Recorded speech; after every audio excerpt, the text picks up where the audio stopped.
Assalamualaikum warahmatullahi wabarakatuh. Jenis dan bidang usaha beserta contohnya. Perkenalkan, nama saya Sri Ayu Rahmawati dari Prodi Studi Administrasi Niaga kelas A, mata kuliah Akuntansi Keuangan Dasar. Oke, yang pertama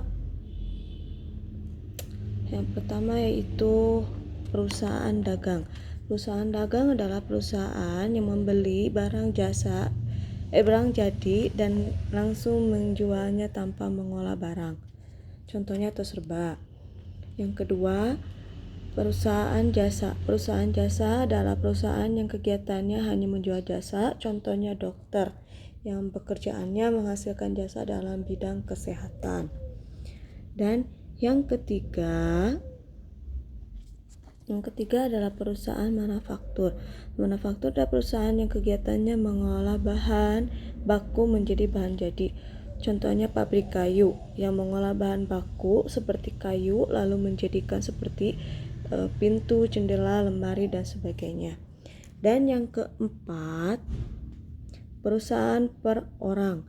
Perusahaan perseorang yaitu perusahaan usaha kecil atau UKM yang dimiliki oleh perorangan dengan modal terbatas dan pengolahan yang relatif sederhana.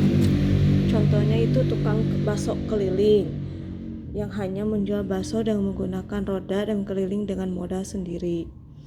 Dan yang kelima itu perusahaan firma. Perusahaan firma adalah dua perusahaan yang menjalankan usaha menggunakan nama bersama. Contohnya itu merek Converse yang sudah terkenal di Indonesia bahkan di mancanegara. Dan yang keenam itu CV.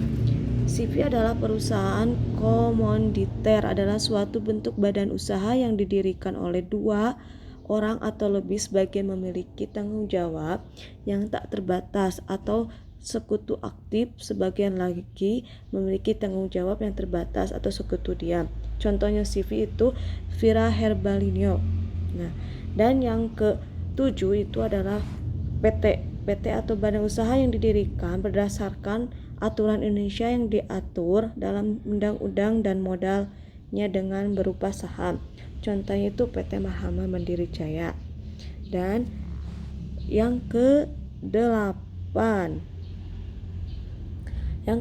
itu perusahaan daerah. Perusahaan daerah yang didirikan oleh pemerintah daerah yang besar modalnya dari kekayaan daerah yang bertujuan meningkatkan ekonomi daerah. Contohnya itu angkutan kota seperti bus kota.